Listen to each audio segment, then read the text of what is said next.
to read about the Seventh Amendment and read about what motivated our founding fathers to think that it was an important protection of a sense of liberty.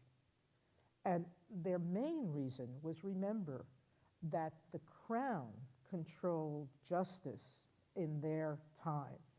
The crown had judges, but those judges, because of the nature and circumstances of that system, the judges hewed pretty closely to the desires of the king.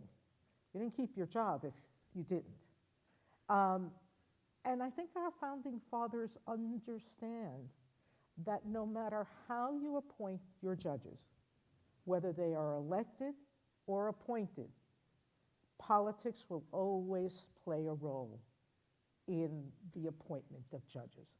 Sometimes in a big way, with a capital P, as one of my dear judge friends once said, who knows a senator?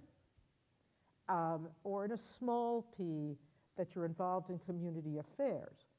But I think that they understood, and I think we should understand, that the jury is the sort of front line of protecting the society and its liberties.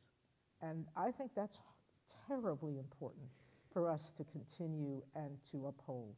You know, I had a pretty good way of not getting people to want to get off juries, and most of it was in preliminary instructions, in explaining to jurors the importance of the process, their individual importance in being a part of the process, in talking to them about the attempt to ensure that the trial is going to be done efficiently and not waste their time. A lot of that kind of preliminary discussion goes a long way to convincing jurors to serve.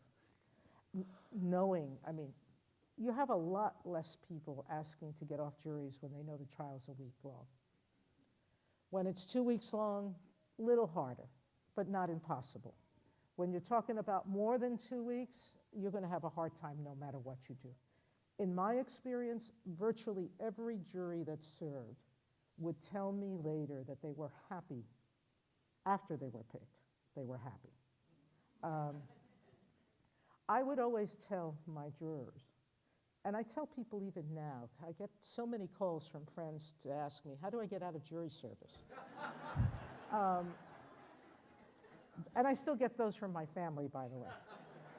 If I tell the judge that you're my cousin, will that get me off? Very common question. And my answer is always, why? Why do you want to get off? Such a fascinating experience. And it is the one responsibility of citizenship that no one else can actually do. And by that I mean, everybody pays taxes, whether you're a citizen or not. People serve in the military, whether they're citizens or not. Permanent residents can serve in the military. And military service is not compulsory, at least at the moment.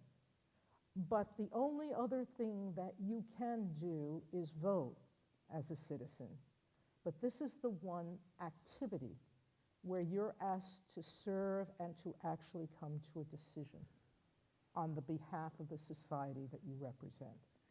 And I think that that is a very, very important thing to remind people of.